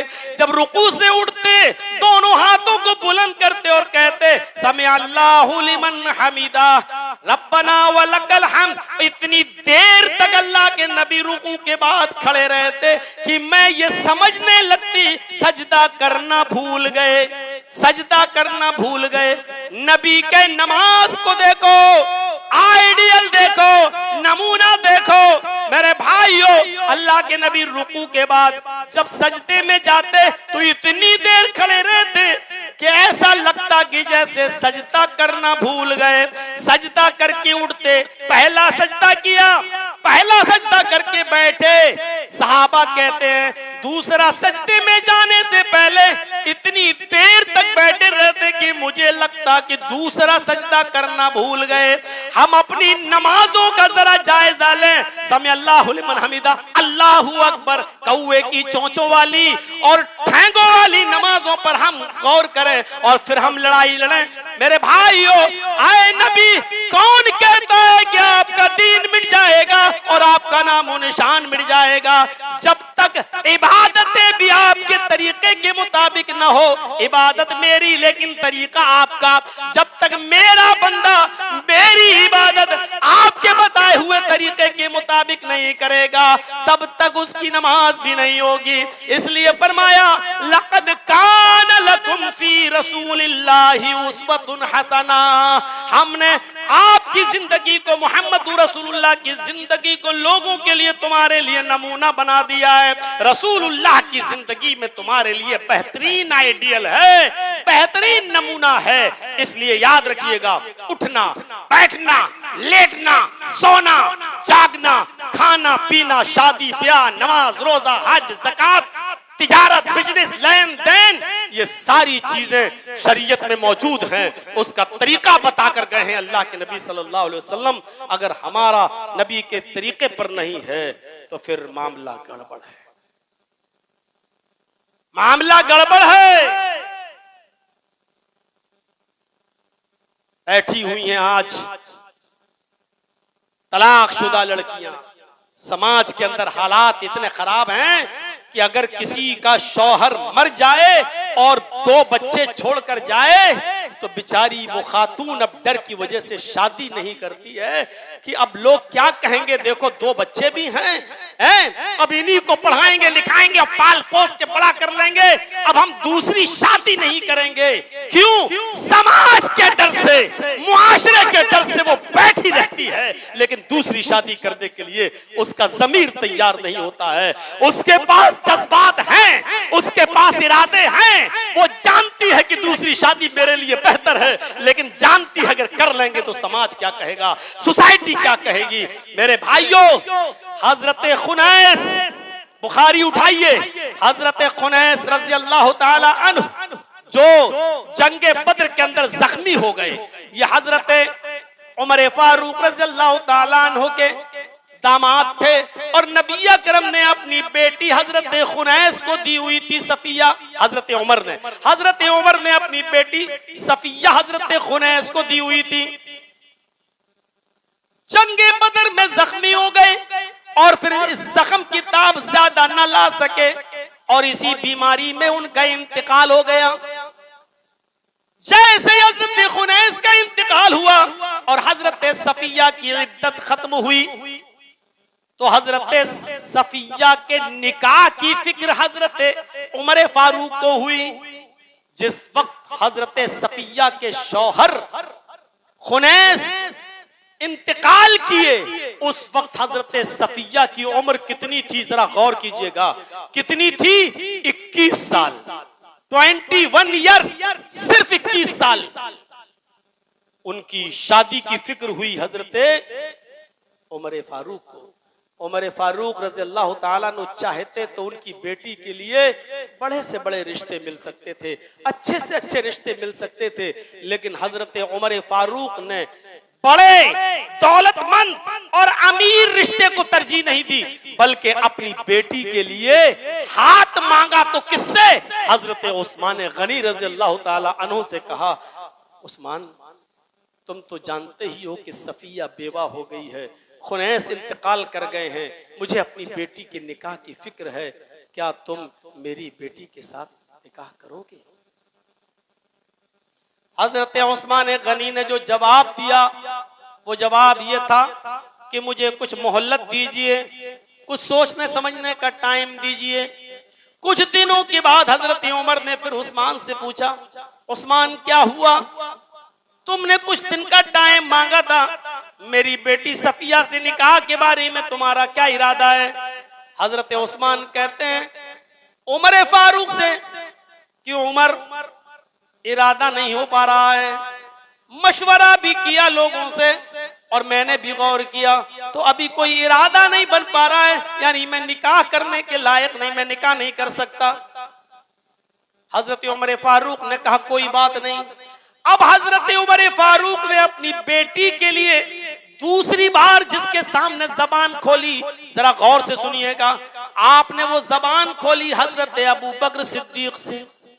आए अबू बकर, तुम तो जानते ही हो कि मेरी बेटी बेवा हो गई है, खुनैस का इंतकाल हो गया है, मैं चाहता हूं कि अपनी बेटी का हाथ तुम्हें दे दूं और तुम मेरी बेटी सफिया से निकाह कर लो। हजरत अबू बकर सिद्दीक ने कोई जवाब नहीं दिया। हजरत उमर कहते हैं उस्मान गनी के इनकार से मुझे इतनी तकलीफ नहीं हुई, उस्मान गनी के इंतकाल से मुझे इतनी तकलीफ मुझे नहीं हुई जितना अबू बकर की खामोशी से मुझे तकलीफ हुई। उन्होंने कुछ नहीं, ना हाँ ना खामोश होकर चले गए।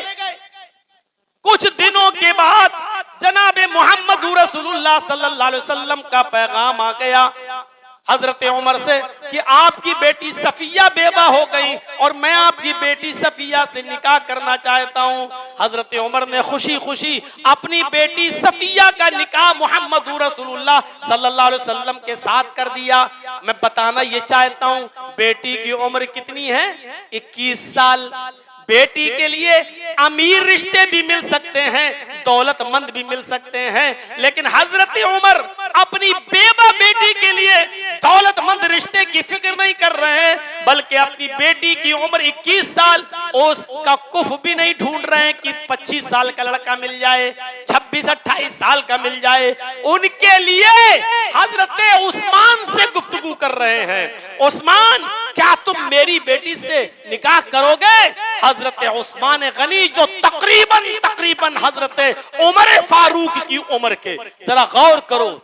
आज के जमाने में तो बहुत जल्दी कह दिया जाता है, इतनी छोटी लड़की से, अरे वो तो उसकी बेटी की उम्र की है। ये सोच, ये ज़हनियत हमारे मुआशरे में हो सकती है। बेटी जैसी लड़की से शादी कर ली, अरे बेटी जैसी, अरे वो तो उसको बेटी बना लेना चाहिए, अरे वो तो उसकी बेटी लगती है। ये हमारे मुआशरे में ये ज़हनियत तो हो सकती है, लेकिन शरीयत के अंदर ये ज़हनियत का कोई सबूत नहीं है। मेरे भाइयों, फिर जब उस्मान गनी ने इनकार किया तो हजरत अबू बकर की उम्र और मोहम्मद रसूलुल्लाह की उम्र तकरीबन 2-2.5 साल का फर्क, बस इससे ज्यादा नहीं। जरा आप अंदाजा लगाइए। लेकिन अबू बकर सिद्दीक ने जब कोई जवाब नहीं दिया तो मोहम्मद रसूलुल्लाह के साथ निकाह हो गया। बाद में हजरत अबू बकर सिद्दीक ने उस्मान गनी को हजरत उमर को पकड़ा और कहा, शायद तुम मुझसे नाराज हो। कहा, जी मैं नाराज हूं। आप खामोश हो गए, आपने मुझे जवाब के लायक नहीं समझा, इसलिए नाराज हूं।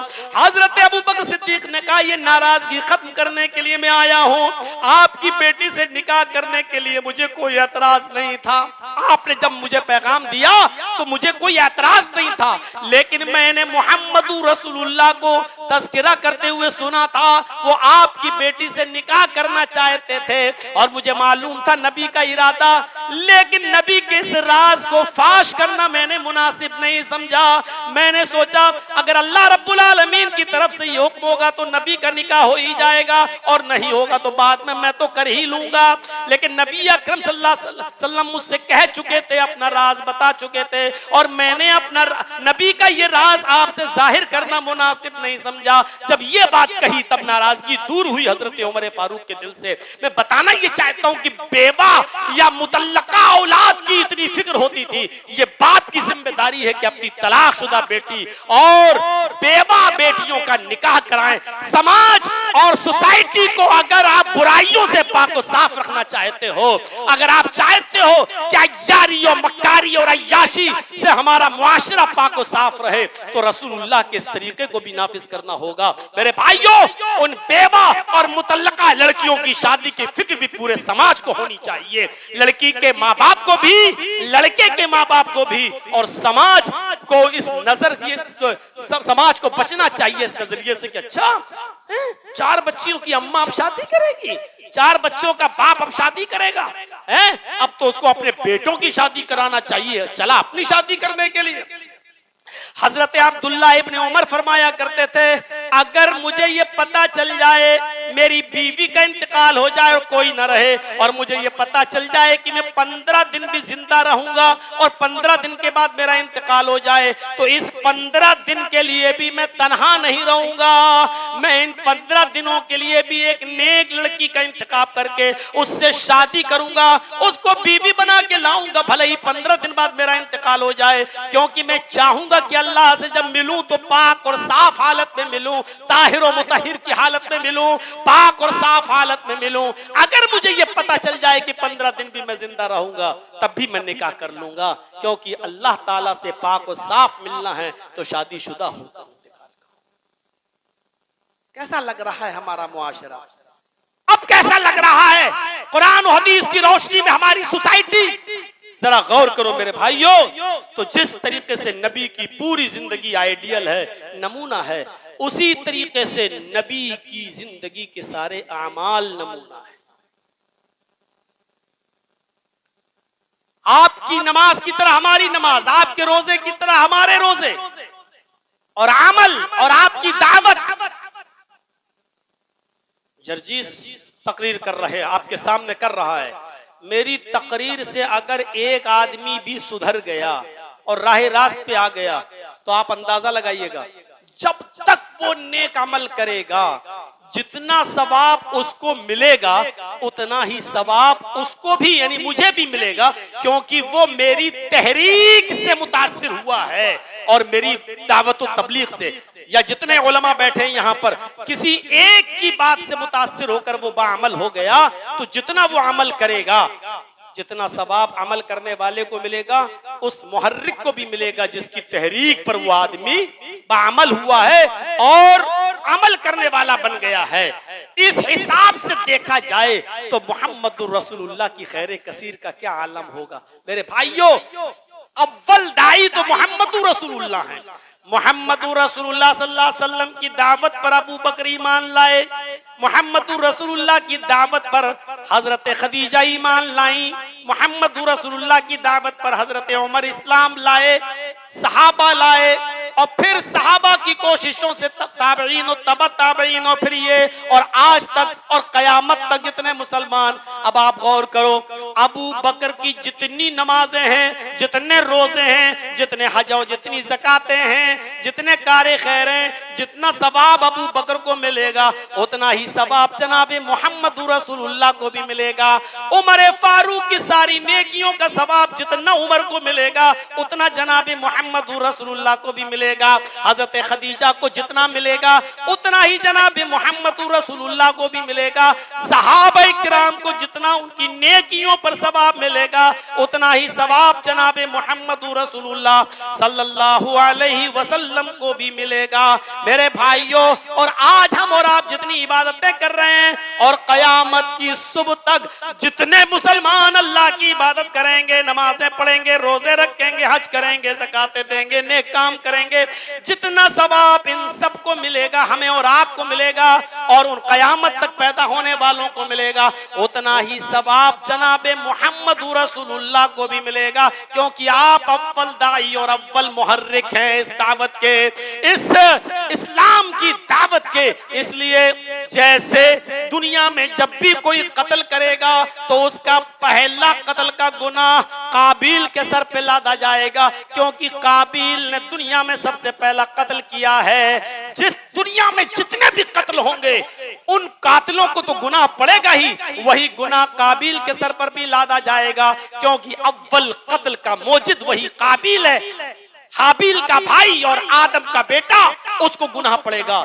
ऐसे ही दुनिया में जितने मुसलमान जितनी नेकियां करेंगे उतना सवाब मोहम्मद रसूलुल्लाह को भी मिलेगा, क्योंकि आप अव्वल दाई हैं। अव्वल तो कौन कहता है कि आपका नामो निशान मिट जाएगा। ये खैरे कसीर दी है हमने, आपको खैरे कसीर से नवाजा है, खैरे कसीर से हमने आपको नवाजा है।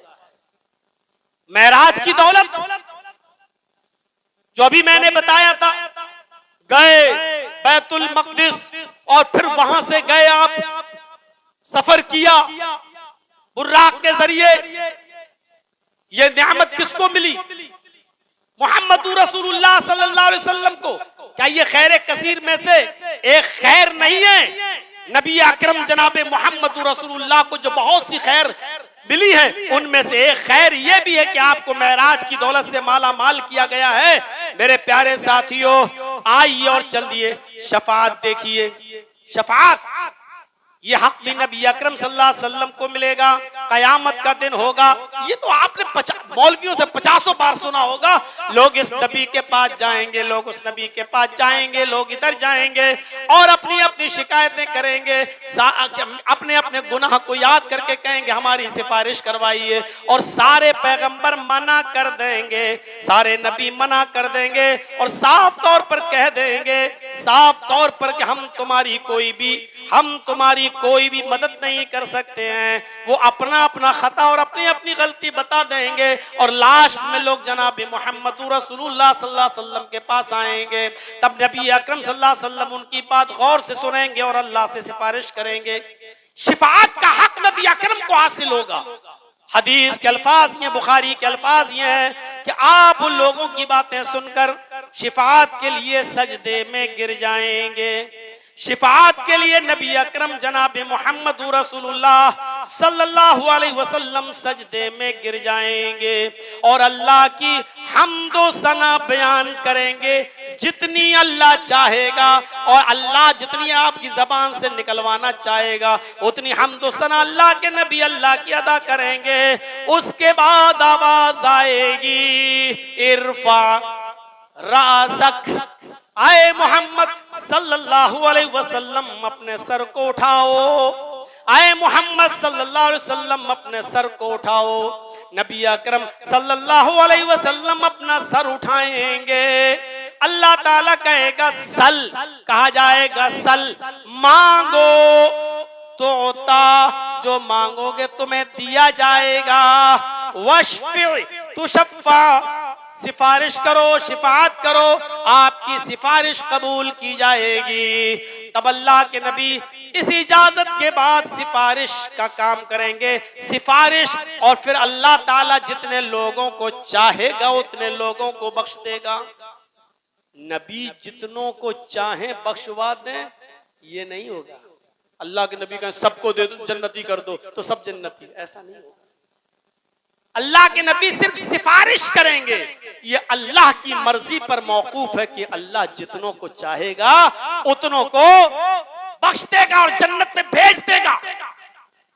मंज़ल्लज़ी यशफ़उ इंदहु इल्ला बिइज़्नि, कौन है जो अल्लाह की इजाजत के बगैर उसके दरबार में सिफारिश कर सके? कहते रहो, नमाज पढ़ो न पढ़ो, रोजा रखो न करो न रखो, हज करो न करो, कुछ नहीं। हम तो जिस मौलवी को मानते हैं वो मौलवी हमें भाग दौड़ के अल्लाह के अजाब से बचा लेगा। हम तो जिसके हाथ पर बैत किए हुए हैं वो भाग दौड़ के हमको अल्लाह के अजाब से बचा लेगा। बड़े बड़े अंबियाए किराम का हाल देख रहे हो क्या होगा, और तुम बड़ी आसानी से कह देते हो कि हम जिसको मानते हैं वो हमें भाग दौड़ के बचा लेगा। और एक सोशल मीडिया पर देखो एक पागल मौलवी किस तरीके से लफाजी हाँकता है, किस तरीके से वो हाँक रहा है? नमाजी गुमराह हो सकता है, हाजी गुमराह हो सकता है, रोजेदार गुमराह हो सकता है, लेकिन भला का मुरीद, भला का मानने वाला गुमराह नहीं हो सकता। और ऐसे आदमी को कब्र में फरिश्ते भी हिसाब किताब नहीं लेंगे। वो इतना कहेगा, तुम जानते हो मैं किसका मुरीद हूं? फरिश्ते मारे डर के भाग जाएंगे जब गौसे पाक का नाम सुनेंगे। हिसाब किताब दे, अच्छा उसके मुरीद हो, भाग जाएंगे फरिश्ते। नहीं साहब, अब्दुल कादिर जिलानी रहमतुल्लाह अलैह उनके मुरीद हो तो वो तो नहीं, तुम्हारा हिसाब किताब ही हम नहीं लेंगे। कैसी कैसी लफ्फाजी हाँक रहा है वो आदमी, और पता नहीं सुनने वाले भी कहते सुभान अल्लाह। हमें बोलने वालों पर अफसोस नहीं होता है, वो तो बेचारा हराम के टुकड़े खा खा कर उसकी अकल वैसी हो चुकी है। मुझे सुनने वालों पर अफसोस होता है, कैसे सुन कैसे लेते हैं, ऐसी खुराफातें उसकी जबान से कैसे अच्छी लगती हैं और सुन लेते हैं। अल्लाह भी किसी से हिसाब नहीं लेगा। अगर वो कहते कि अल्लाह तू मेरा क्या हिसाब ले रहा है, मैं तो गौस पाक का मुरीद हूं, अल्लाह कहेगा जा सीधे जन्नत में। ऐसी बातें सुनना कैसे लोग गवारा कर लेते हैं, शर्म नहीं आती। यहां नबी अकरम सल्लल्लाहु अलैहि वसल्लम अपनी बेटी अपनी लख्ते जिगर से कह रहे हैं, या फातिमा बिन्त मुहम्मद अनक़िज़ी नफ्सकी मिनन नार, मेरी बेटी अपने आप को जहन्नम से बचा ले। अनक़िज़ी नफ्सकी मिनन नार, अपने आप को जहन्नम से बचा। उसके बाद जुमले पर गौर करो, सलीनी मिन माली माशित, मेरे माल में से जो चाहे मुझसे ले ले। और से लोग कहते हैं अल्लाह के नबी देखो मालिकुल मुल्क मुख्तार कुल थे, कह रहे ना कि जो चाहो ले लो। मिम माली की कैद लगी, मिम माली, मेरे माल में से जिसका मैं मालिक हूं, जितना मेरे पास है उसमें से जो चाहे दुनिया में तू मुझसे ले ले।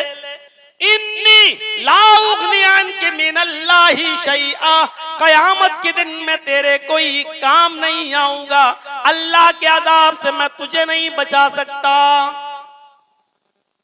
ये हमारे नबी हैं, और वो कह रहा है कि नमाजी गुमराह हो सकता है, हाजी गुमराह हो सकता है, रोजेदार गुमराह हो सकता है, तौहीद वाला गुमराह हो सकता है, लेकिन गौस का मुरीद गुमराह नहीं हो सकता है। सबसे बड़ा गुमराह तो यही है। कैसे इतनी हिम्मत पड़ जाती है इतने बड़े जुमले अदा करने की, ताकत कैसे इनके अंदर आ जाती है बोलते हुए।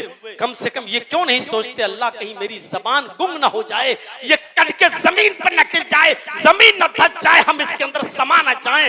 लोग किस तरीके से बेबुनियाद बातों को कह देते हैं। उनकी किताब बुनियत तालिबीन अगर पढ़ लेते मेरे भाइयों तो अकल आ जाए।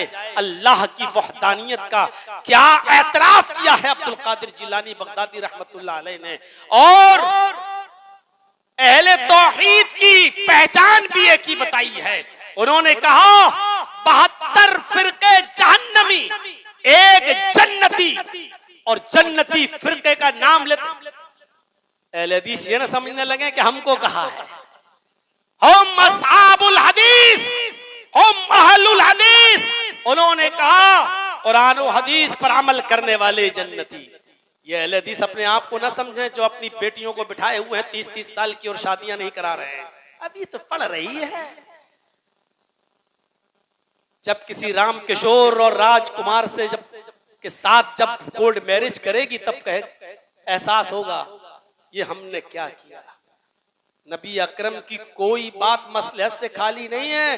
बच्चे जैसे ही बालिग हो वैसे ही निकाह करा दो, वैसे ही। और आज के इस दौर में तो और जल्दी सोशल मीडिया पर 8 साल और 10 साल की जब लड़कियां इंस्टाग्राम पर वो सारी चीजें जान गई हैं जो कभी जमाने में 20 और 25 साल की लड़कियों को उसका इल्म नहीं होता था।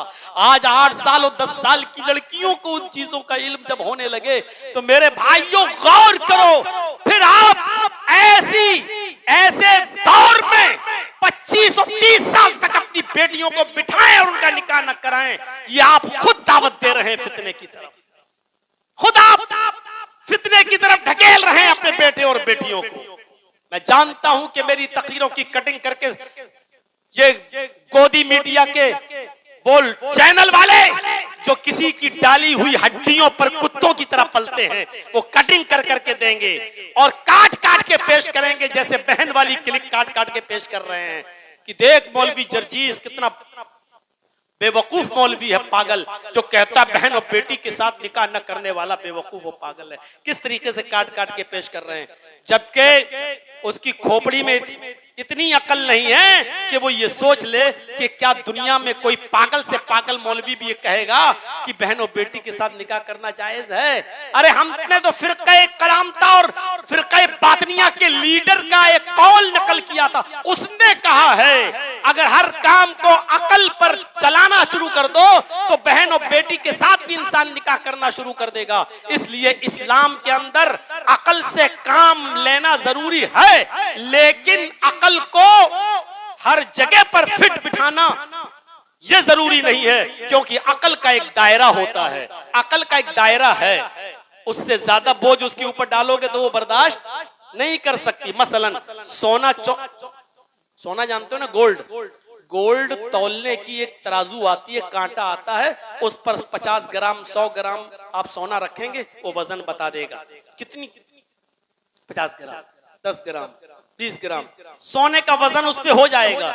लेकिन सोना तौलने वाले कांटे पर, तराजू पर आप पहाड़ रख दीजिए तो तराजू का क्या हाल होगा। एक पहाड़ी को ले आए और उस सोना तौलने वाली तराजू पर रख दें तो उसका वजन बताएगी नहीं, तराजू टूट जाएगी। क्यों? क्योंकि आपने उस वजन करने वाली तराजू पर उसकी लिमिट से ज्यादा बोझ उसके ऊपर आपने डाल दिया है। आपकी आंख देखती है लेकिन जर्जीस अपने सामने बैठे हुए लोगों को देख रहा है, दिल्ली, बंबई, कलकत्ता, लखनऊ के लोगों को नहीं देख रहा है। ये हमारी आंखों का एक दायरा है, हमारे कान सुन रहे हैं। आप जर्जीस की तकरीर सुन रहे हैं, सुनाई दे रही है, लेकिन अमेरिका का, लंदन का शोर हंगामा आपको नहीं सुनाई दे रहा है, क्योंकि आपके कानों में उतने सुनने की ताकत नहीं है। ऐसी अकल का एक दायरा है, अकल का एक दायरा है। हर चीज को अल्लाह ने अकल का दायरा सही है, आप सही सोच रहे हैं कि हर चीज का खालिक अल्लाह है।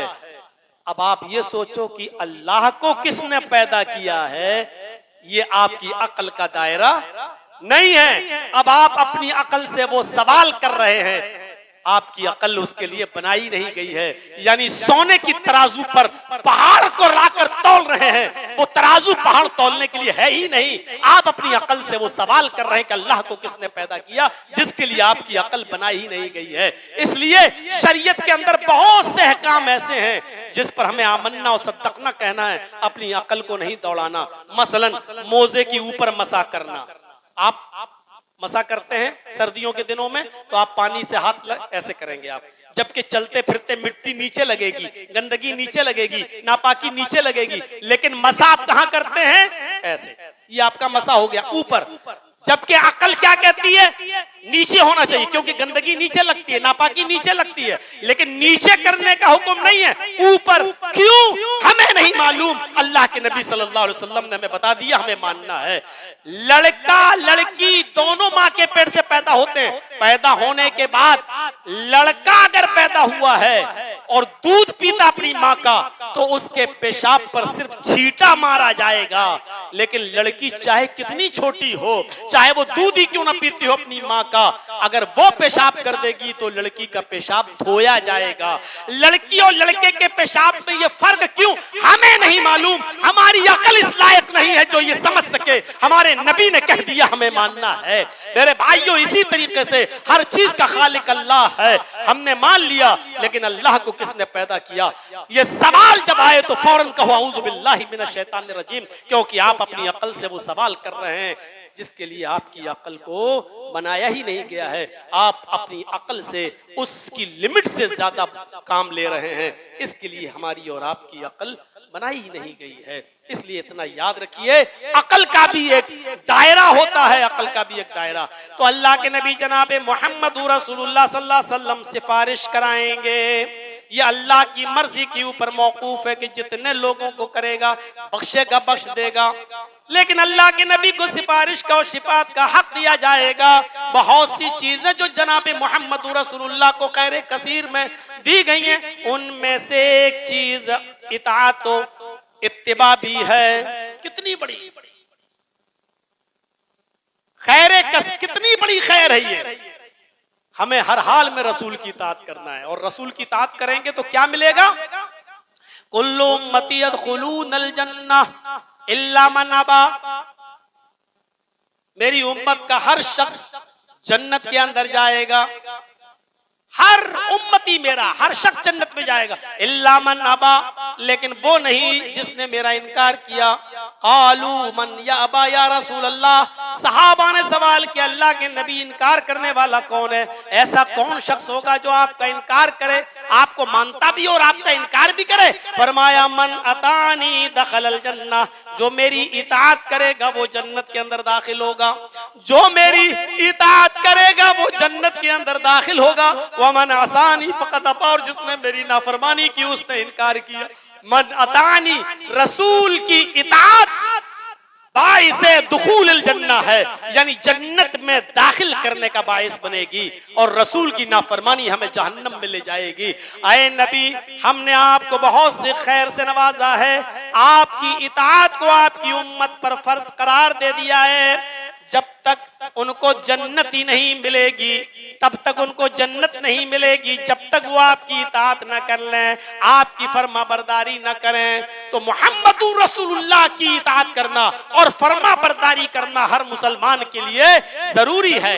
रसूलुल्लाह की इताअत और फर्मा बरदारी भी खैर कसीर, नबी अकरम का अमल भी खैर कसीर, नबी अकरम सल्लल्लाहु अलैहि वसल्लम की शिफाअत भी खैर कसीर में, सफरे मेराज भी खैर कसीर, आपकी खैर कसीर। हाँ, आपको जो भलाइयां और खूबियां दी गई हैं उनमें एक भलाई ये भी है कि आपको हौज़े कौसर अता फरमाया गया है। अल्लाह के नबी फरमाते हैं, इन्नी फरतुकुम अलल हौज़, कयामत के दिन मैं हौज़े कौसर पर बैठा हूँगा, मैदान महशर में मैं जब हिसाब किताब हो चुका होगा सबका, मैं हौज़े कौसर पर बैठा हूँगा, मैं तुम्हारा मीरे कारवा हूँगा। लोग मेरे पास आएंगे पानी पीने के लिए, क्योंकि जो हौज़े कौसर का पानी पी लेगा फिर उसको अरसे महशर में फिर प्यास नहीं लगेगी। 50,000 साल का वो दिन होगा। इस दिन की प्यास सूरज की जांसों तपिश होगी, बहुत गर्मी का आलम होगा, लोग पसीने में गोता लगा रहे होंगे। ऐसे मौके पर अल्लाह के नबी फरमाते हैं, मम्मर्रा अलैया शरिबा वमन शरिबा लम यस्मा बादा, जो गुजरेगा मेरे पास से मैं उसको पानी पिलाऊंगा। हौज़े कौसर पे मैं बैठा हूँगा, तुम्हारा मीरे कारवा हूँगा, जो मेरे पास से गुजरेगा मैं उसको पानी पिलाऊंगा। मम्मर्रा अलैया शरिबा, जो मेरे पास से गुजरेगा पानी पिएगा। वमन शरिबा लम यज़्मा बादा, और जो एक बार पानी पी लेगा उसके बाद उसको प्यास नहीं लगेगी। वो पानी बर्फ से ज्यादा ठंडा, दूध से ज्यादा सफेद होगा, शहद से ज्यादा मीठा होगा। जो एक बार उस पानी को पी लेगा फिर जब तक वो मैदान महशर में रहेगा उसको प्यास नहीं लगेगी। फरमाते हैं ला यरिदन्ना अलैया अक़वाम, मेरे पानी पिलाने ही के दरमियान कुछ लोग हमारे पास आएंगे पानी पीने के लिए। जैसे वो मेरे करीब आएंगे, युहालु बैनी व बैनहुम, फरिश्ते उनके और मेरे दरमियान दीवार हाइल कर देंगे, एक पर्दा लगा देंगे। कहां जा रहे हो? पानी पीने। नहीं जा सकते हो। क्यों? अल्लाह के नबी जब ये देखेंगे मेरे उम्मती आ रहे हैं और फरिश्तों ने रोक दिया तो कहेंगे यारिफूनी व आरफुहुम, आने दो इनको, ये मुझे जानते हैं मैं इनको जानता हूं, ये मुझे पहचानते हैं मैं इनको पहचानता हूं।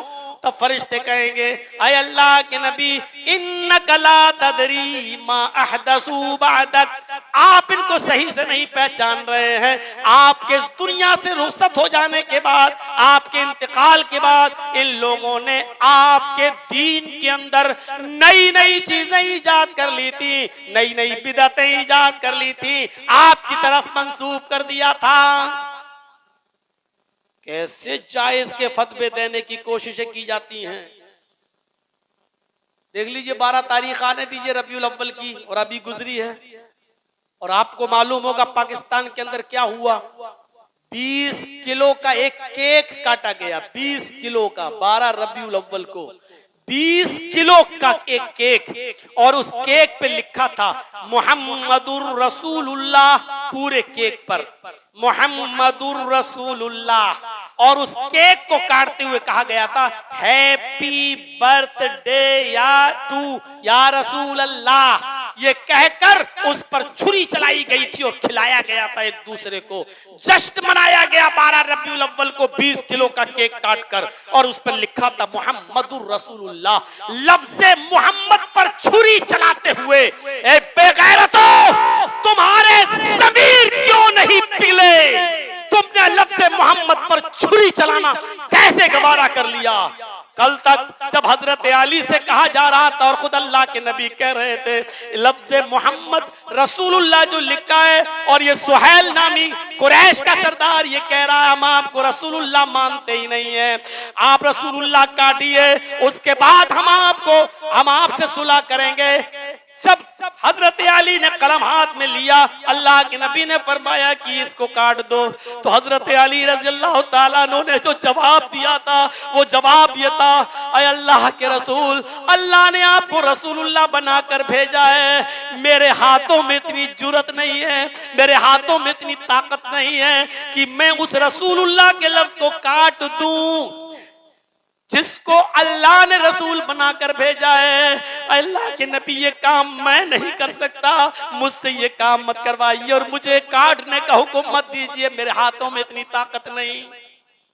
तब अल्लाह के नबी ने कलम अपने हाथ में ले लिया और फरमाया है अली, तब मुझे ये बता दो कि कहाँ लिखा हुआ है। और जब हजरत अली ने बताया तब अल्लाह के रसूल ने सुलह के खातिर, शांति बहाल, अमन व अमान कायम हो उसके लिए आपने लफ्ज़ रसूलुल्लाह काट दिया। जिस लफ्ज़ रसूलुल्लाह को काटने के लिए हजरत अली का हाथ कांप गया, बेगैरतो, तुम्हारे जमीर क्यों नहीं कांपते, तुम्हारे दिल क्यों नहीं कांपते, और अपने आप को आशिक रसूल होने का दावा करते हो, लेकिन शर्म तुम्हें नहीं आती। 20 किलो का केक काट बनाकर मोहम्मदुर रसूलुल्लाह लिखकर उसको टुकड़े टुकड़े किया गया, छुरी से काटा गया और खिलाया गया और बाकायदा जश्न मनाया गया। यही मोहब्बत रसूल का मयार है। फरमाया फरिश्तों ने, ऐ मोहम्मदुर रसूलुल्लाह सल्लल्लाहु अलैहि वसल्लम, आप इनको बुला रहे हैं पानी पिलाने के लिए, नहीं ये पानी नहीं पिएंगे, ये हकदार नहीं है।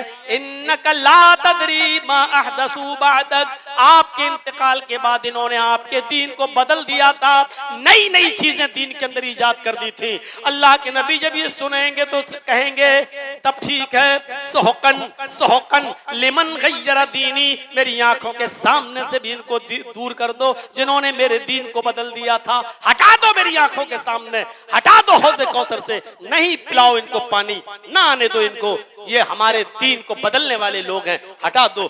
मेरे भाइयों, बिदातियों को वहां से हटा दिया जाएगा, दीन में नई नई चीजें निकालने वालों को हौज़े कौसर में नबी अकरम के हाथ का पानी भी नहीं मिलेगा। ये नबी अकरम की खैर कसीर थी। और खुद जात के ताल्लुक से देख लो, इब्ने माजा की रिवायत है, अल्लाह के नबी सल्लल्लाहु अलैहि वसल्लम फरमाते हैं, आसमान से 2 फरिश्ते जमीन पर आए, एक फरिश्ता ऊपर रुक गया और दूसरा फरिश्ता नीचे आया। नीचे वाला फरिश्ता ऊपर वाले फरिश्ते से कहता है, नीचे वाला फरिश्ता ऊपर वाले से पूछता है, हुआ हुआ, क्या ये वही रसूल है जिसकी तरफ हमें भेजा गया है? ऊपर वाला फरिश्ता कहता, काला नाम, हाँ यही है। फिर ऊपर वाला फरिश्ता कहता, जिन्हु बिरजुलिन मिन उम्मतिही, तराजू लायो, इस शख्स को तराजू के एक पल्ले पर रखो और दूसरे पल्ले पर इसकी उम्मत के एक आदमी को रखो और तराजू उठाकर देखो कौन भारी है। अल्लाह के नबी फरमाते हैं, फवज़िनतु बिही, मैं उसके साथ तौला गया, जब तराजू उठाई गई, फरजहतुहु, तो मैं उस आदमी से भारी निकला, यानी मेरा वजन उस आदमी से ज्यादा भारी था। ऊपर वाले फरिश्ते ने नीचे वाले फरिश्ते को हुक्म दिया, जिन्हु बिआशरा, इसको 10 आदमियों के साथ तौलो। अल्लाह के नबी फरमाते हैं, 10 आदमी तराजू के एक पल्ले पर रखे गए और मैं अकेला एक तरफ रखा गया, मैं अकेला एक तरफ रखा गया, 10 आदमी एक तरफ रखे गए और मैं अकेला एक तरफ, और तराजू उठाई गई, फरजहतुहुम फवज़िनतु बिहिम फरजहतुहुम, जब तराजू उठाई गई मुझे तौला गया तो मैं उन 10 से ज्यादा भारी निकला। ऊपर वाले फरिश्ते ने कहा, जिन्हु बिमियतिन, इस आदमी को 100 लोगों के साथ तौलो। 100 आदमी तराजू के एक पल्ले में रखे गए, मैं अकेला एक पल्ले में रखा गया, तराजू उठाई गई, फरजअतुहुम, तो मैं उन 100 से ज्यादा भारी निकला। जिन्हु बिअल्फ, ऊपर वाले फरिश्ते ने नीचे वाले फरिश्ते से कहा कि इस आदमी को 1000 आदमियों के साथ तौलो,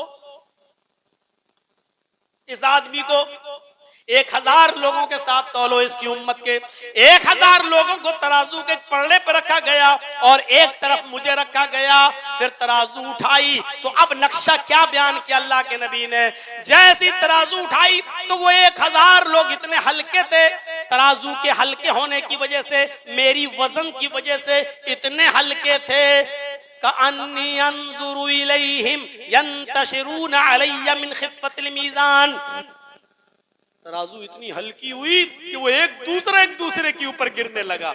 यानी जैसे कोई भारी चीज, ये एक खाली बोतल हो, तराजू की तरफ रख दो और झटके से ऐसे इस बोतल को ऐसे रख दो तो ये उछल जाएगी, हल्की चीज उछल जाएगी। अल्लाह के नबी फरमाते कि 1000 जब तराजू के एक तरफ रखे गए और मुझसे कहा बैठो, जब मैं दूसरी तरफ बैठा तो 1000 का पल्ला इतना हल्का हो गया कि यंतशिरून अलैया, वो सब इधर उधर बिखर गए, 1000 आदमी इधर उधर मुंतशिर हो गए, यानी मैं 1000 से भारी।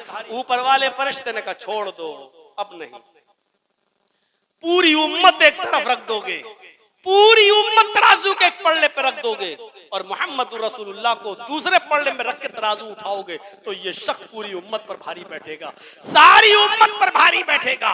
ये खैर कसीर है, उसकी एक भलाई है जो मोहम्मद रसूलुल्लाह को दी गई। और इससे यह मसला भी निकलता है, जिस तरह नबी अकरम पूरी उम्मत पर सबसे भारी, इसी तरीके से नबी की नमाजें पूरी उम्मत की नमाजों से सबसे भारी, उनके रोजे पूरी उम्मत के रोजों से भारी, उनकी सारी इबादतें आम लोगों की इबादतों से भारी। इसी तरीके से जिस तरह नबी का वजन पूरी उम्मत में सबसे भारी, इसी तरीके से नबी की एक नमाज एक तरफ रख दी जाए और पूरी दुनिया के पीरों, वलियों, मुहद्दिसों, मौलवियों और तमाम लोगों की इबादत तराजू के पल्ले पर रख दी जाए और फिर तराजू उठाई जाए, तो अल्लाह की कसम सारी दुनिया के पीर, सारी दुनिया के वली, सारे दुनिया के मुहद्दिस, सारी दुनिया के मौलवी और सारी कायनात के लोगों की इबादतें मिलकर भी मोहम्मद रसूलुल्लाह की एक वक्त की इबादत के मुकाबले में उसके बराबर नहीं हो सकती हैं। ये मकाम है जनाबे मोहम्मद रसूलुल्लाह का। अब भी अगर ये कहो कि हम रसूल को नहीं मानते तो तुम्हारी अक्ल में भैंस का गोबर ही हो सकता है। मेरे प्यारे साथियों, और क्या कहा जाए, हम तो कहते ही है नमाज वैसे पढ़ो जैसे मोहम्मद रसूलुल्लाह पढ़ते हैं, हम तो कहते ही है कि रोजा वैसे रखो जैसे नबी अकरम को रखते हुए देखा है। हमारा तो कहना ही यही है कि अपनी पूरी जिंदगी में आइडियल, मॉडल और नमूना अगर बनाना है तो बनाओ जनाबे मोहम्मद रसूलुल्लाह सल्लल्लाहु अलैहि वसल्लम को। सीरत तैयबा के ताल्लुक से 1.25 घंटे का ये खिताब इतना ही काफी है। मेरे प्यारे साथियों, मुझे उम्मीद है कि इंशाअल्लाह आप इस खिताब से एक इबरत हासिल करके निकलेंगे और नबी अकरम के मकाम और मर्तबे को समझकर यहाँ से जाएंगे और जिंदगी में इनकलाब पैदा करेंगे। हम अपनी माओ, बहनों और बेटियों के बारे में भी सोचेंगे, समाज के बारे में भी सोचेंगे और अपने समाज में नबी अकरम सल्लल्लाहु अलैहि वसल्लम की जिंदगी को उसवे हसना बनाने के लिए प्रचार करेंगे और लागू करने की कोशिश करेंगे। अल्लाह से दुआ करता हूं कि बारे इलाह हमारी जिंदगी में रसूल की मोहब्बत पैदा फरमा दे, रसूल की इताअत करने की तौफीक अता फरमा, नबी